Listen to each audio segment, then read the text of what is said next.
Bom, a gente sabe de reencarnação. Todo mundo aqui, com certeza, sabe. Mas tem uma pergunta bem interessante. Eu acredito mesmo em reencarnação? Ou eu ainda tenho dúvidas sobre reencarnação? Será que paira na minha cabeça ainda aquela perguntinha, será mesmo que eu estou reencarnado? Ou que existe esse processo? Isso é natural, porque desde 553 para cá, século VI, que a reencarnação foi abafada pela igreja. Até lá não, as pessoas aceitavam, era tranquilo estudar a reencarnação, mas a partir de 553, por um ato, um decreto, um edito do rei Justiniano, lá de Roma, então a reencarnação era proibido de ficar falando nisso. Tem uma história em torno, não vou entrar nisso, mas é a esposa dele que pediu para que acabasse com esse negócio de reencarnação. No princípio, a Igreja Católica não aceitou, o Papa não aceitou, mas ele era sozinho, contra o imperador não tinha como. Então, o que acontece? A reencarnação não passa a não ser estudada e a gente vive esses séculos todos com essa negação da reencarnação. Muito embora as doutrinas espiritualistas continuassem afirmando, e estudiosos, grupos secretos, estudiosos mesmo, sempre definiram a vida com a reencarnação. Muito bem. Então chega a doutrina espírita. E um dos postulados da doutrina espírita é a reencarnação. Então, quando os espíritos dizem, no livro dos Espíritos, naquelas questões entre 132 a 148, quando Allan Kardec estuda essa questão da volta do espírito à vida espiritual, como é que era, então os espíritos vão explicando, e tem uma história de que Kardec não era reencarnacionista, e ele passa a aceitar a reencarnação a partir, então, desse conhecimento que os espíritos passam para ele. Então chega para nós somos há 163 anos, mais ou menos, de doutrina espírita, mas como histórico muito forte, de séculos de negação da reencarnação. Então, nós vamos fazer um estudo hoje sobre esse assunto, mas colocando numa mesa de debates as possibilidades da não reencarnação também. Quais são, então, as propostas, o que eles falam, que não existe reencarnação? Então, existem algumas informações que nós buscamos em grandes filósofos, em estudiosos da teologia, estudiosos aí da ciência como um todo. A primeira proposta que foi defendida por Spinoza no século XVII é a tal do panteísmo. Panteísmo está estudado no Livro dos Espíritos, nas questões 14, 15 e 16. O que seria o panteísmo? É o seguinte, a gente está aqui encarnado, e quando a gente desencarna, a gente vai para um todo. Então é como se existisse um todo aí, que ninguém sabe explicar direito, porque se Deus está nesse todo, então Deus é imperfeito também, porque ele precisa de nós para constituir esse todo. E a quantidade de gente despreparada que vai para esse todo, aconteceria que esse todo ficaria pior ainda, porque, segundo André Luiz, 90% da humanidade está dormindo ainda, não acordou nem para a sua realidade de espírito. E a gente vê isso nas salas de aula. Nós estamos aí vivendo problemas sérios nos colégios, onde alunos estão agredindo professores de uma maneira assustadora. E por que isso? Grande parte é porque esses espíritos que estão lá nunca assistiram uma aula. Nunca foram alunos de uma escola. Quando a gente estuda a evolução das universidades na Europa, a gente vai observar que frequentavam as universidades somente alunos que eram da nobreza, que tinha toda uma condição para isso. Não era qualquer pessoa que chegava lá. A grande parcela da humanidade ou estava presa no feudalismo, depois no mercantilismo, nas regiões aí bem urbano, bem rural das civilizações, e não tinha como estudar. Aprender a ler e escrever, isso era uma coisa muito complicada. E as mulheres, nossa, nem pensar. Algumas só que conseguiram frequentar aí uma universidade, mas muito difícil. Então esses meninos e meninas que estão hoje nas escolas são esses alunos simples, que estão pela primeira vez sentados numa classe com 40 pessoas, presos, confinados, porque a educação entende que tem que ser assim. Os educadores acham que confinar o aluno numa sala de aula vai ser ótimo, que ele vai aprender, quando não é. Ele deveria ser dado aulas também ao ar livre, como Jesus fez. Né? Jesus falou, o principal sermão de Jesus foi feito ao ar livre, que é o Sermão do Monte. E o que acontece? A educação põe essas pessoas confinadas, elas não estão acostumadas com aquilo vai dando uma pressão, uma claustrofobia nelas, e acontece o que está acontecendo. Outro dia um menino tampou um cesto de lixo na cabeça do professor, um menino de sexta série, de 12 anos. Então é isso que nós estamos vendo. Então essa galera vai chegar para compor o todo? Que composição que ela vai promover nesse todo? Então o panteísmo tem esse problema. Além do que, perde-se a individualidade. Nós estamos aqui nesse mundo e a partir do ano 3800 a.C., foi criado o Código de Hammurabi. Hammurabi foi um rei babilônico. E o Código de Hammurabi tem 283 artigos. A grande maioria desses artigos tem pena de morte. Então se a pessoa acusa alguém e não prova, ele vai ser morto. Se ele provou, a pessoa que foi acusada vai ser morta. Então a pena de morte está em quase todos os artigos do Código de Hammurabi. Para que a gente tem que seguir esses códigos? Depois vem a lei de Moisés, né, que melhora um pouquinho isso aí, e faz a lei de Talião, né, que já melhorou bastante com a lei de Talião. Mas tinha aquela lei, então se você não fizer, você morre. Se você roubar, você tem que cortar a mão, enfim. Então para que isso aí? Para que eu tenho que viver esse conjunto de regras sociais, penais, se eu vou morrer, eu vou desencarnar, e vou para um todo e perder a minha individualidade? Então esse estudo fica muito complicado para a gente entender algum nível de justiça que seja uma justiça divina. Então seríamos assim, experiências, digamos, né? E vamos aí nessa coisa toda.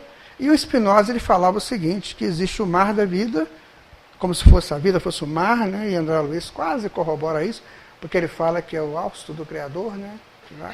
Então a Spinoza diz o seguinte, que nesse movimento do mar, que sobem gotas. Então essas gotas sobem, descem e voltam para o mar. Assim são os espíritos. Eles são produzidos nesse todo, sobe, vive uma vida de experiências e depois voltam para esse todo. Então assim, digamos, de uma maneira poética, fica até bonito, né? Mas funcional, complicado. Então o panteísmo, ele ainda é uma doutrina pregada, aceita por algumas civilizações, né? E infelizmente ainda é assim. A segunda proposta da não reencarnação seria aquela do nada depois da morte. Nós temos um problema seríssimo com o rito da morte. O rito da morte é um rito de passagem, que ele começa a ser cultuado no Neandertal, a gente já sabe que cultuavam. O Neandertal é de 200 mil até mais ou menos 150 mil do nosso tempo. 200 mil anos a 150 mil anos. Então, desde 200 mil anos atrás, os Neandertais já cultuavam a morte. Eles enterravam já os seus mortos, já faziam aquele funeral. Então, esse rito de morte está conosco há muito tempo. E quando a gente estuda, por exemplo, Mircea Eliade, quando ele comenta sobre isso, ele vai dizer o seguinte, que cada civilização tinha, pelo rito da morte, uma resposta diferente. Uns tinham uma resposta de medo, outros de alegria, uns de tristeza, porque virava antepassado. A pessoa que morria virava antepassado. E o antepassado era o protetor da tribo. Então, para se ser protetor da tribo, tinha que ser morto e virar antepassado. E ali ele era procurado, ele era buscado, tanto é que nos templos da deusa Isha, na Babilônia, desculpa, na Suméria, as pessoas, por exemplo, se a moça ia casar, então ela tinha que ir lá no templo, ela sozinha, tinha que perguntar para o antepassado dela se ela podia casar com aquela determinada pessoa. E devia ter lá um aviso, né, um ritual qualquer, e dava ou não a autorização. Então, o antepassado foi sempre muito buscado pelas tribos antigas. Então, a morte ficava, nesse sentido, boa, mas no sentido de perda do convívio físico com aquela pessoa, era muito triste. Então, nós hoje ainda temos um problema seríssimo com a morte. A morte ainda traz para nós esses mesmos tipos de sentimentos. Tem pessoas que adoram quando alguém morre. Por exemplo, um familiar chato, doente, que está toda a vida, que não morre, está dando trabalho.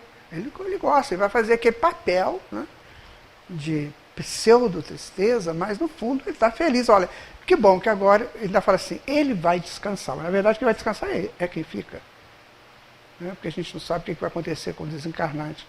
E aí vai, então nós temos esse problema sério com a morte, um problema seríssimo, que a humanidade hoje ainda não conseguiu realizar um cômputo assim de projeção positiva no desencarne. Né? E aí o que acontece? Se eu vou morrer ou desencarnar e vou acabar? Acabou tudo. Porque eles fixam muito na ideia do cadáver. Cadáver é um estudo bem interessante, bem interessante. Quando nós fazemos teatro, uma vez nós tivemos que fazer um trabalho para a Santa Casa com relação a cadáver. Então parecia meio tétrico, né? Estudar cadáver, mas eu tive que estudar cadáver para fazer uma peça, para escrever uma peça de teatro. E foi interessante que eu aprendi tanta coisa com as questões do cadáver. O cadáver ainda é uma instituição, né? Que precisa de muitos cuidados, né? Muito respeito. E aí, o que acontece? A pessoa acha que ali foi tudo embora, morreu, acabou. Então vai para o niilismo. Allan Kardec trabalha isso, né, no livro A Gênese. E o que acontece? De novo, de que valeram as regras que eu tive que cumprir? De que valeram? Muitas vezes eu cerceei meus desejos, eu tive que fazer renúncias. E agora o que vai acontecer? Acabou. Não tem mais nada. E essa proposta é uma proposta muito perigosa, porque é que anima e fortalece a ideia do suicídio.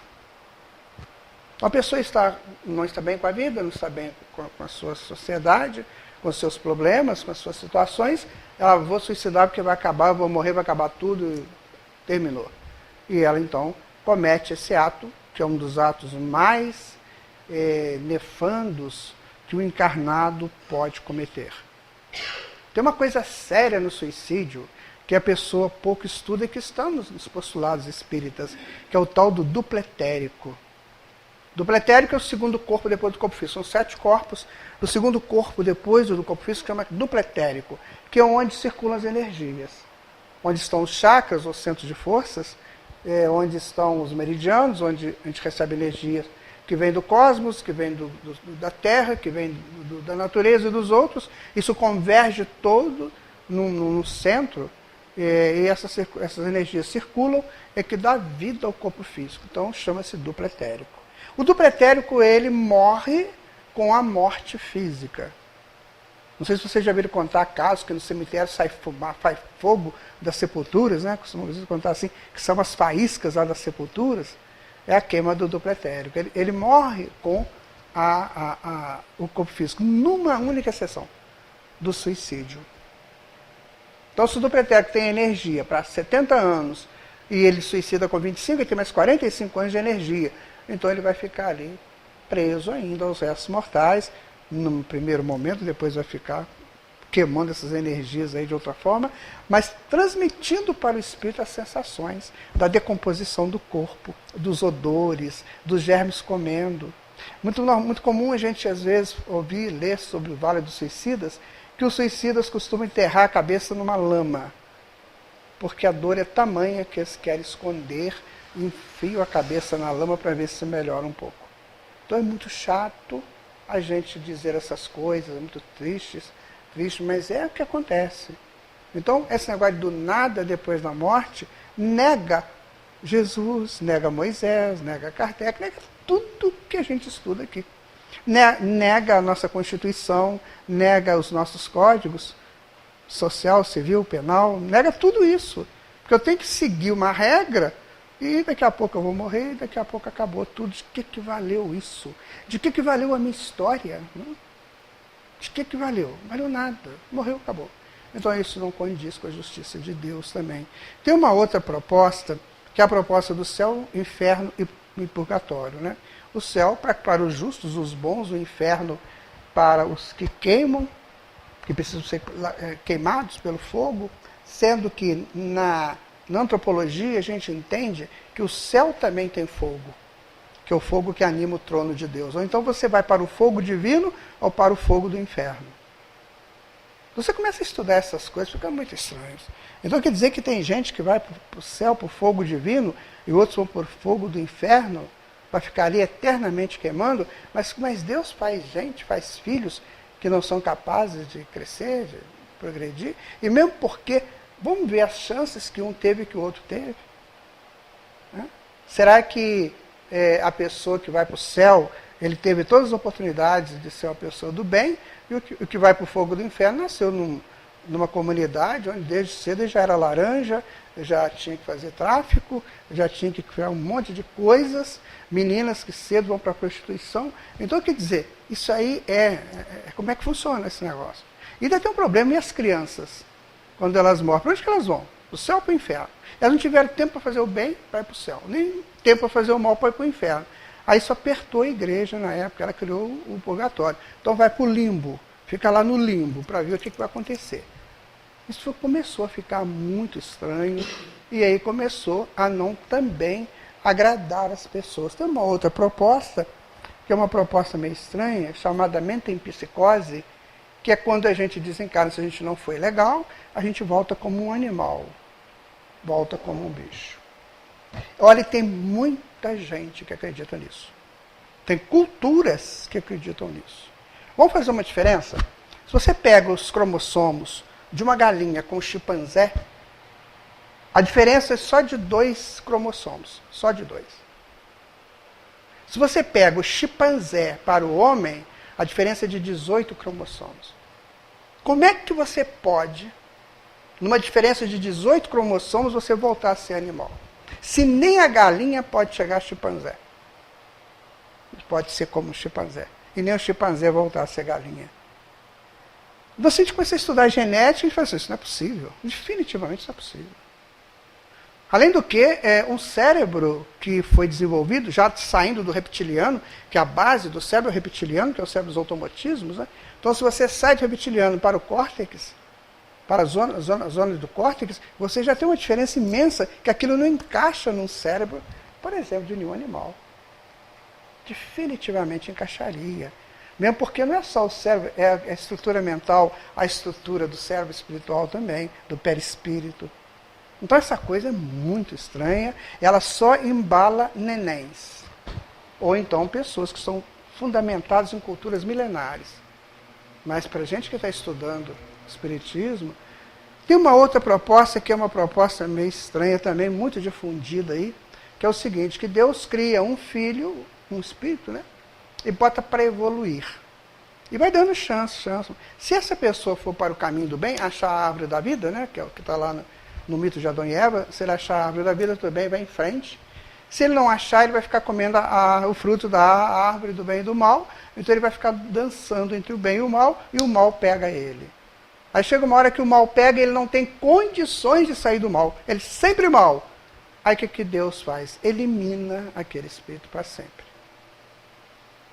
Já pensou?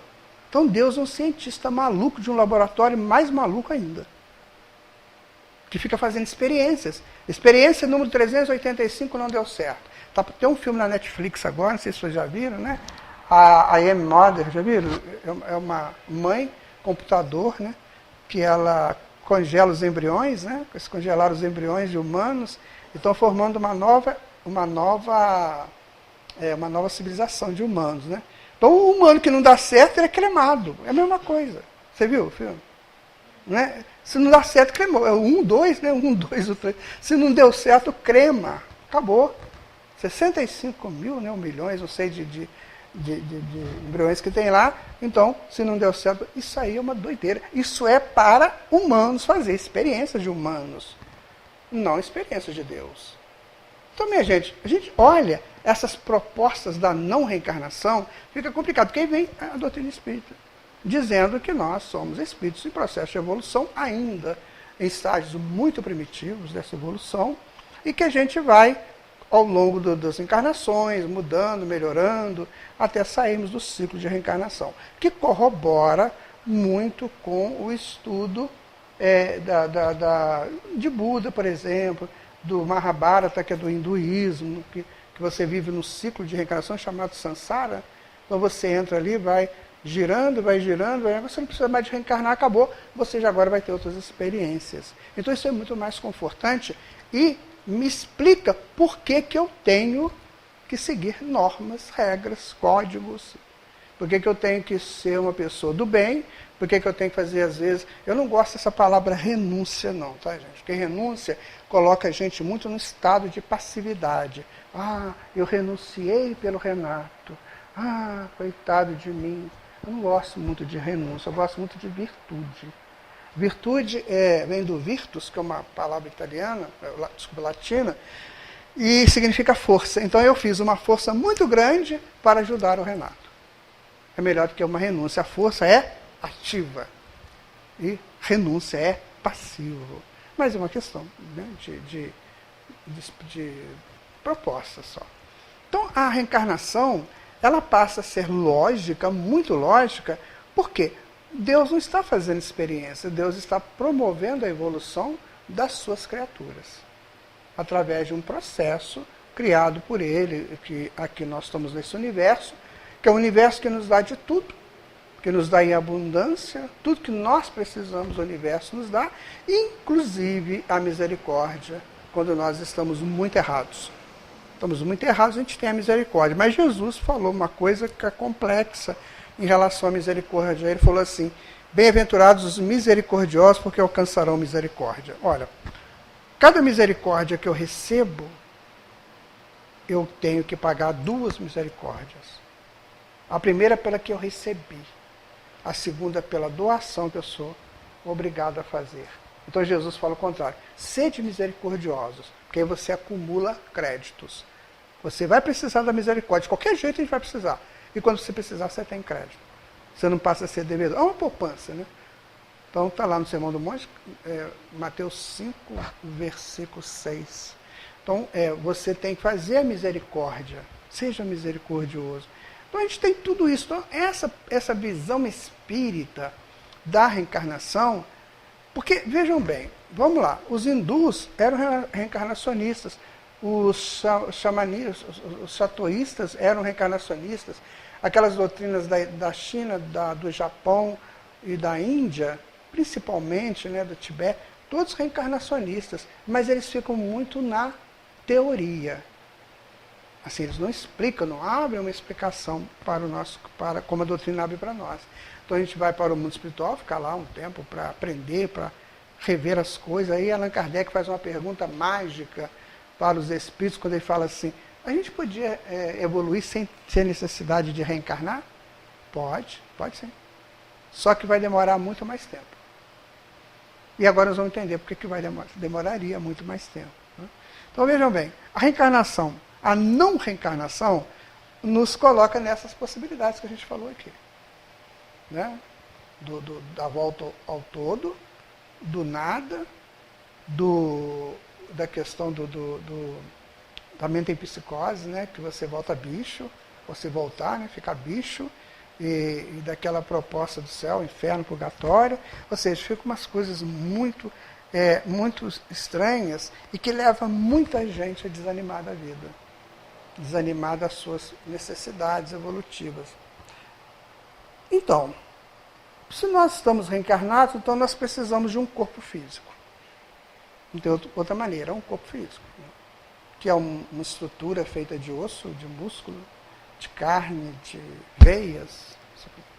Uma estrutura extraordinária, maravilhosa, que é feita a partir, nós chegamos no nível de corpo físico que nós temos hoje, a partir de uma sequência do DNA, né, da fita de DNA, ela vai fazendo essa sequência, com isso ela vai estruturando o perispírito vai se acertando, e aí o próprio perispírito cria os órgãos, e aí os órgãos é que vão gerar o corpo físico. O perispírito vai gerar o corpo físico.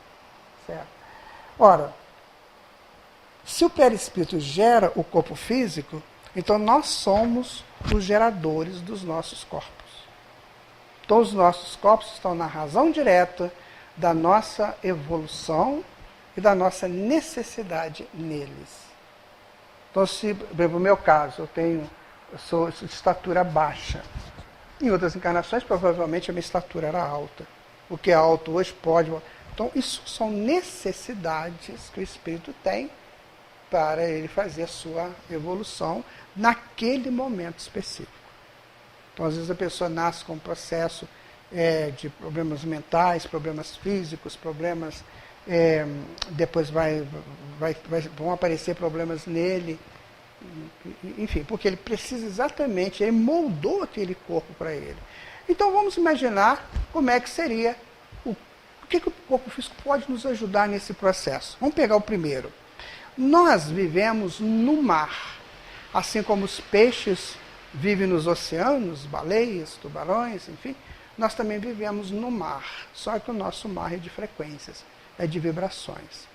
Então, se um espírito superior desses que não estão mais no espaço-tempo e olhar para o espaço-tempo que nós estamos, ele vai ver a gente mergulhado no mar de ondas, onde nós estamos.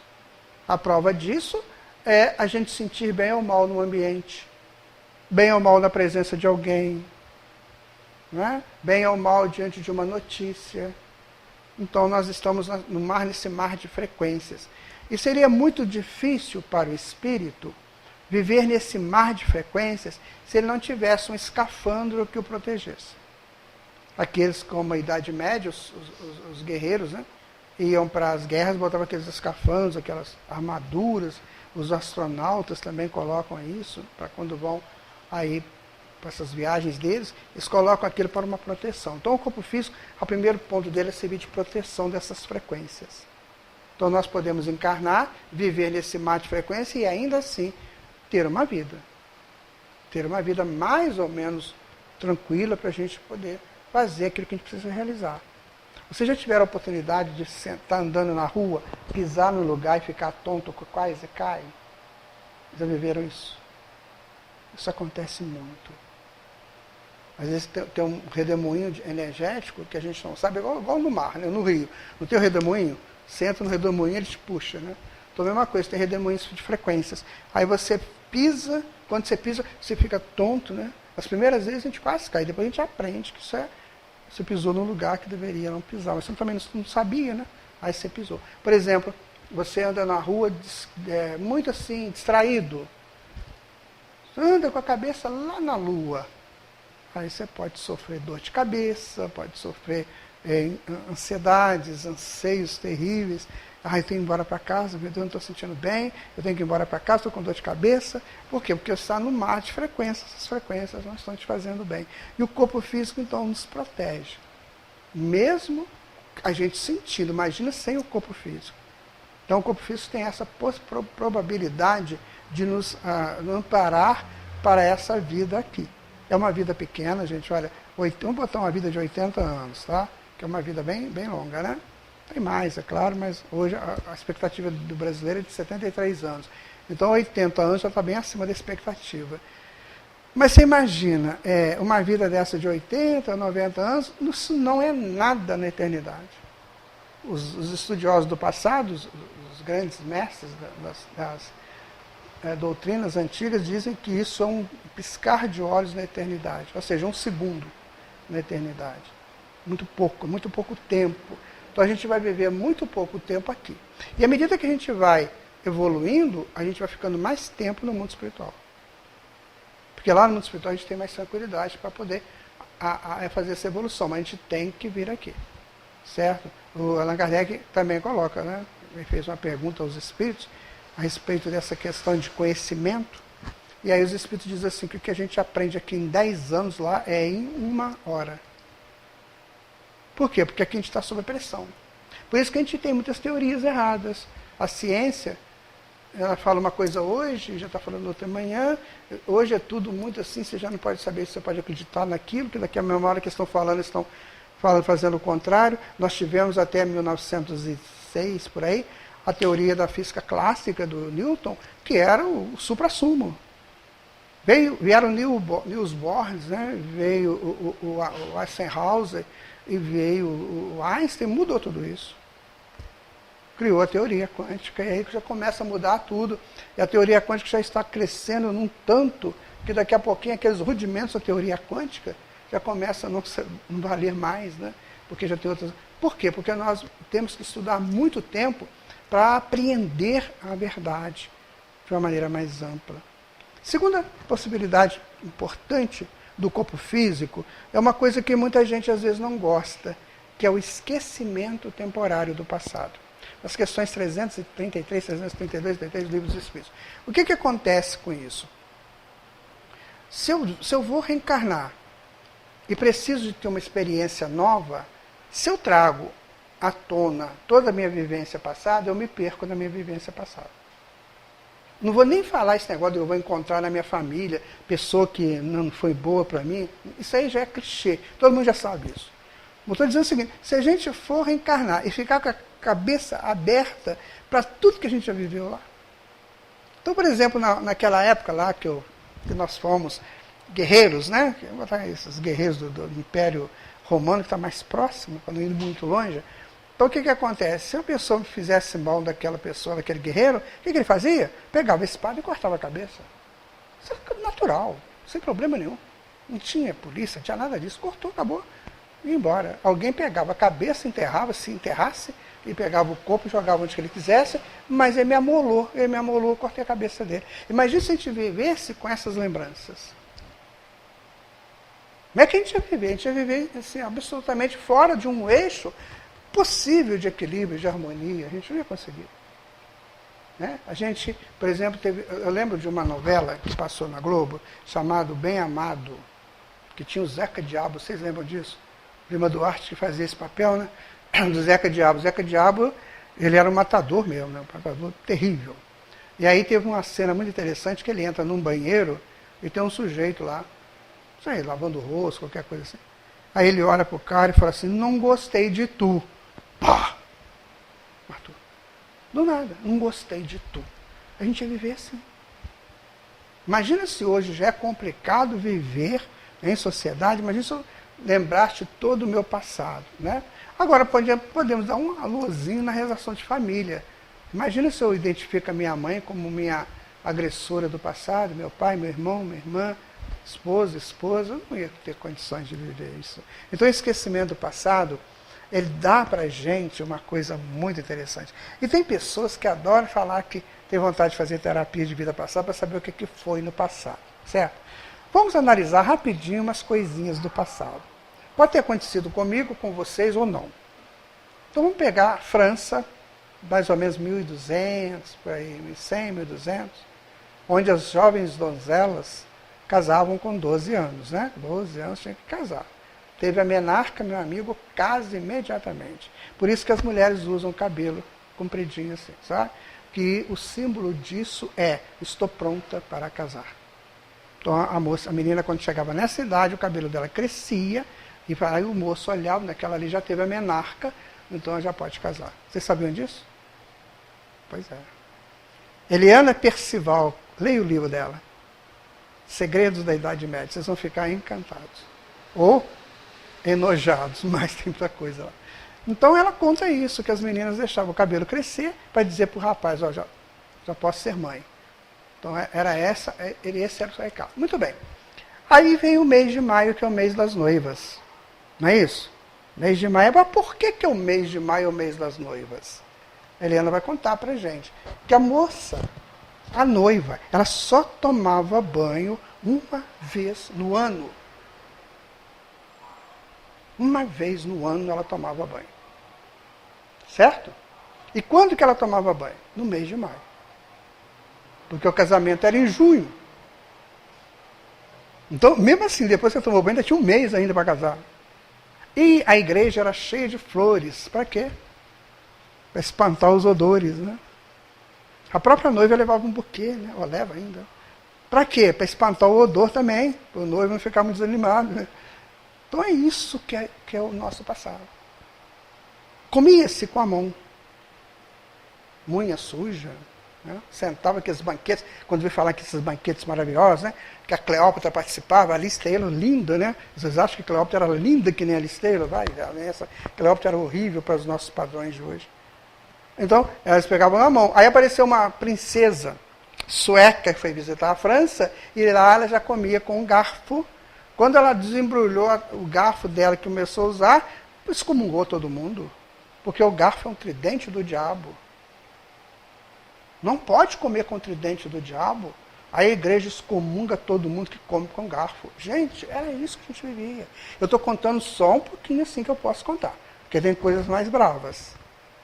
Então é isso, eu quero voltar a saber disso, não quero saber nada disso não. Esquece isso, vamos para frente. Hoje a sociedade é completamente outra.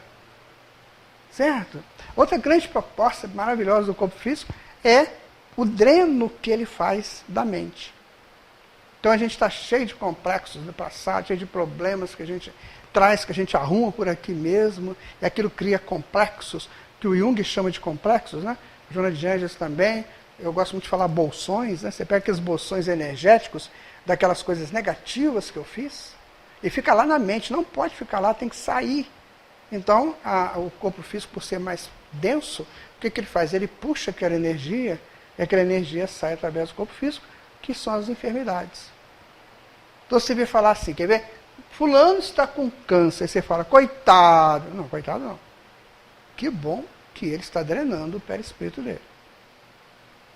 Eu posso ajudá-lo, sim, compaixão, né? Aí eu posso, nem é compaixão, compassividade. Eu posso chegar a ajudar a pessoa, mas dizer que ele é um coitado, não, ele está drenando. Né? Existem pessoas, minha gente, que ficam com feridas 40, 50 anos, saindo pus na perna ou algum outro local do corpo, que ninguém entende isso. O que está fazendo? Está drenando aqueles complexos que foi colocado lá. Quando aquela pessoa te pediu água e você deu uma serpente, né? Estou dando uma metáfora para mostrar que às vezes a gente fez tanta coisa ruim, tanta coisa negativa, e que não contribuiu para o crescimento do despertamento do self, ou da semente divina, então aquilo fica lá amontoado, ele tem que sair. E vai sair pela enfermidade do corpo físico, porque ele é mais denso, e ele puxa essa enfermidade, puxa esse campo negativo, né, essa energia condensada que cria um complexo negativo, aí ele vai lá e vai puxando e vai saindo. Quando o corpo suporta, o problema é aquilo acaba, ele toma um remédio, faz um tratamento, faz uma cirurgia e continua vivendo. Quando não suporta, ele desencarna, mas volta tranquilo para o mundo espiritual. Né? Tem o caso do Jesus Gonçalves, eu confundo com Jerônimo de Mendonça, Jesus Gonçalves.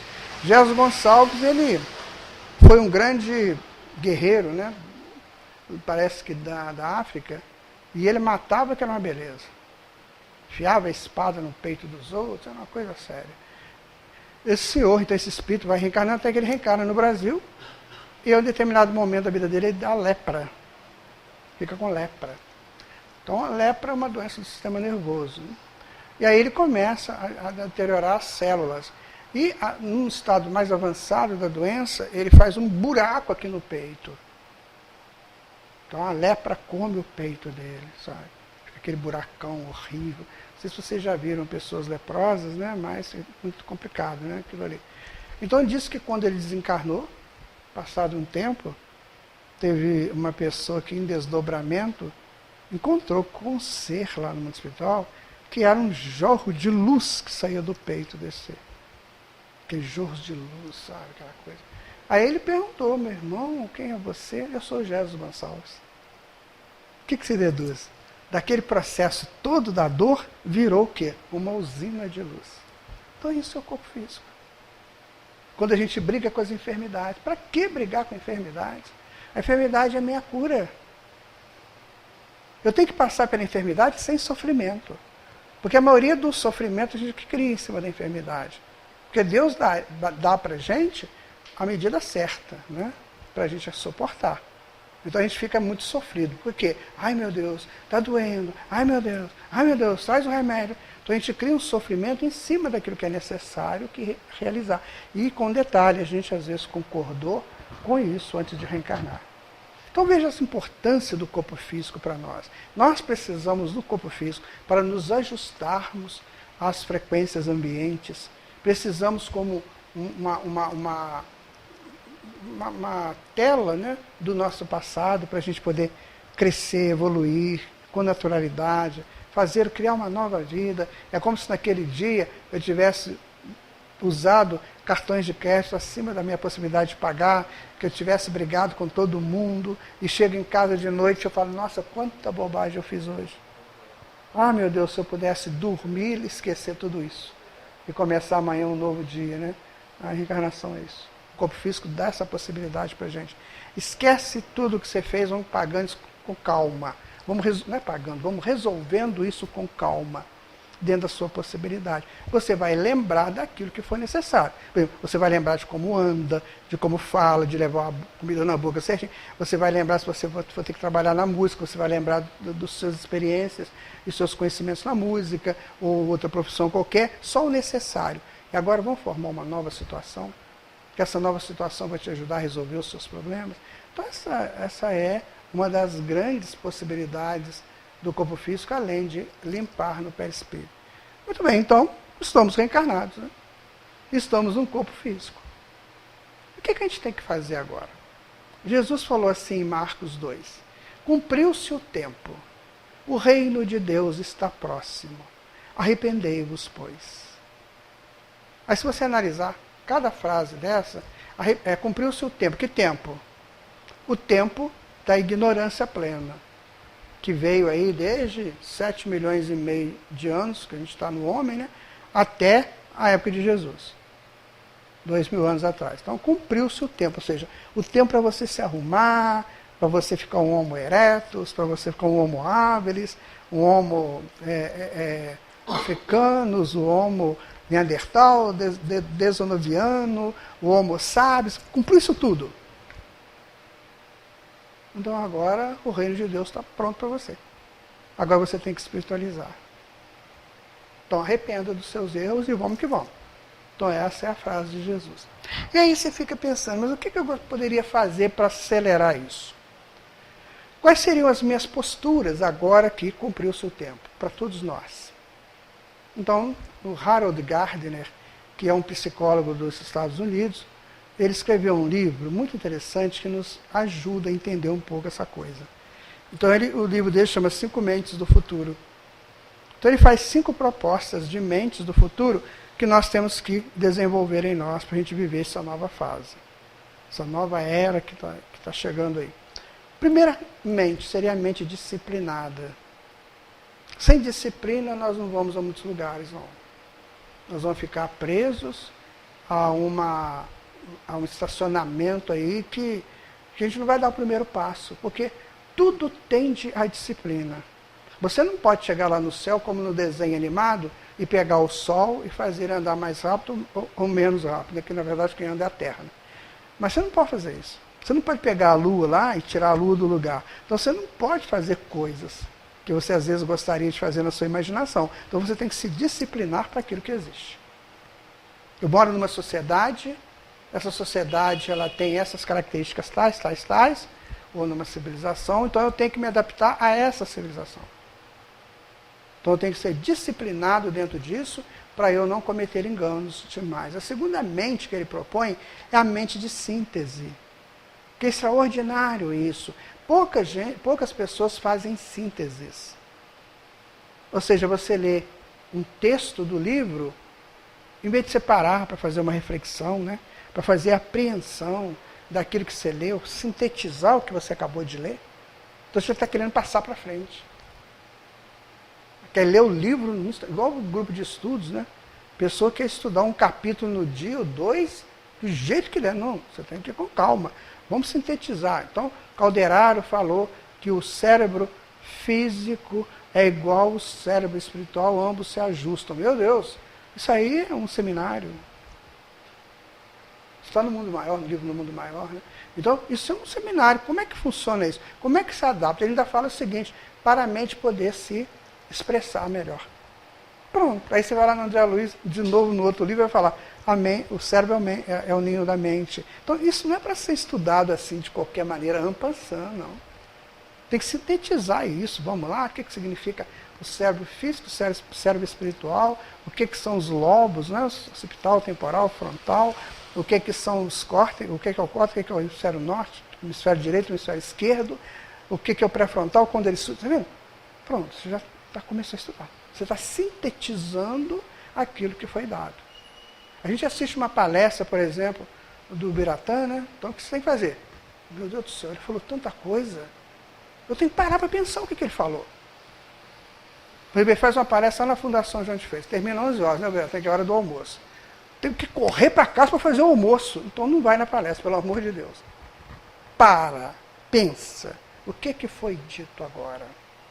Mas observe que quando termina a palestra, todo mundo voa. É igual no campo de futebol. Você já foi no Maracanã? 70, 80 mil pessoas. Acaba o jogo, 10 minutos depois não tem ninguém no Maracanã. Mas todo some, desaparece. Assim, parece que passa uma nuvem de gafanhoto e vai embora. Não, o Centro Espírita não é assim. Ou qualquer assembleia, né, de estudos, você tem que terminar e fazer uma síntese. Espera aí, o que foi dito mesmo? Como é que foi e tal? Isso é a mente extraordinária. A mente de síntese é a mente que produz mais benefícios para ela mesma. Depois ele vai falar da mente criativa. O que é a mente criativa? Você está o tempo todo criando coisas novas. Antigamente, não é do nosso tempo, não, mas antigamente aqui na Terra, aqui no Brasil também, tinha uma doença chamada Alzheimer. É uma coisa horrível. Pegava a pessoa de um tal jeito que a coitada da pessoa não podia se comunicar com ninguém. Ela ficava vegetando e custava morrer. Ficava aquela vegetando lá. Ficava às vezes muito nervosa, queria bater em todo mundo. Depois acalmava. Por que dava Alzheimer? Provavelmente por falta de criatividade. Tinha uma outra também chamada AVC, acidente vascular cerebral, né? Então tinha o AVC também. O David Engelman, que é um neurocientista da atualidade inglês, ele fala uma coisa bem interessante. Ele tem um livro, ele lançou um livro recentemente chamado Incógnito, um livro extraordinário. Então ele vai dizer o seguinte, que o cérebro nosso, normalmente, ele é escuro. Que ele só se ilumina em situações de criatividade. Só quando você cria ou vive uma coisa diferente que ele ilumina. Tem pessoas que vão no mesmo mercado a vida inteira. Sabe por quê? Porque eles sabem onde fica tudo. Isso é ruim. Você tem que ir no mercado que você fica perdido lá dentro. Gente, onde que fica aqui o cereal? Onde que fica o biscoito? Aí você está iluminando o cérebro, que você está procurando. Você está em pesquisas, né? Aí você chega perto do vendedor, né? Você acha que ele é um vendedor, mas não é vendedor nada. Você faz uma pergunta e fala, não sei, eu não trabalho aqui. Aí você vai. É isso que faz o cérebro iluminar. Por exemplo, se eu pedir vocês para trazer uma maçã para mim, vocês trazem, não trazem? Todo mundo, né? E se eu pedir para trazer uma tacanaca, vocês trazem? Não, né? Então vocês vão pesquisar o que é tacanaca, para vocês iluminarem o cérebro. Então é isso, é ser criativo o tempo todo. Se toda manhã ele faz tudo sempre igual, me sacode às 6 horas da manhã, me beija com a boca de feijão. Imagina isso a vida inteira. O cérebro fica preto a vida inteira. Se levanta de manhã, o meu lanche da manhã é o seguinte, é um suco de laranja, depois eu como banana com farinha. Isso é horrível, né? Mas vá lá. E aí, você faz isso a vida inteira. Você faz automático, você não ilumina o cérebro. Então você tem que fazer assim, amanhã eu vou tomar suco de laranja, eu vou tomar suco de goiaba. E vou comer banana com mortadela, para ver o que vai. Então você está iluminando o cérebro, está criatividade. Hoje os médicos, os neurocientistas, aconselham os idosos, né, a fazer aqueles desenhos, ficar colorindo. Né? Para que aquilo? É para iluminar o cérebro. Para não deixar o cérebro parado. Né? Tem pessoas que só vê jogo do Flamengo, pelo amor de Deus, como é que pode um negócio desse? Só vê jogo do Flamengo. Né? Então vê aquela coisa sempre. Então tem que ver jogo dos outros times também, sabe? Analisar para ver o jeito, né? Então isso é que a gente tem que pensar muito seriamente sobre mente criativa. Senão, a gente vai interromper as funções neurais. Né? A gente tem que criar as redes neurais, e a rede neural ela só é criada quando você vê uma coisa nova. Você chega no mercado, por exemplo, eu vou dar um mercado, que é uma coisa que todo mundo vai, né? Você vai no mercado, então hoje eu não vou no mercado daqui do Manuel Honório, não. Eu vou lá no mercado, lá de perto do Independência Shopping, do Breto. Você chega lá, você se perde, aquilo é um monstro de coisa, né? Você se perde lá dentro. Aí você está iluminando o cérebro. Por mais estranho que pareça, você está iluminando o seu cérebro. E quando você encontra uma coisa nova, né? Então é essa coisa da criatividade. A outra que ele fala é a da mente respeitosa. É quando eu entendo qual é o meu direito e qual é o direito do outro.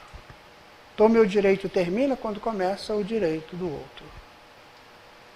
E a maioria das pessoas acha que o direito dele é ad eterno, né? Ele tem direito para tudo.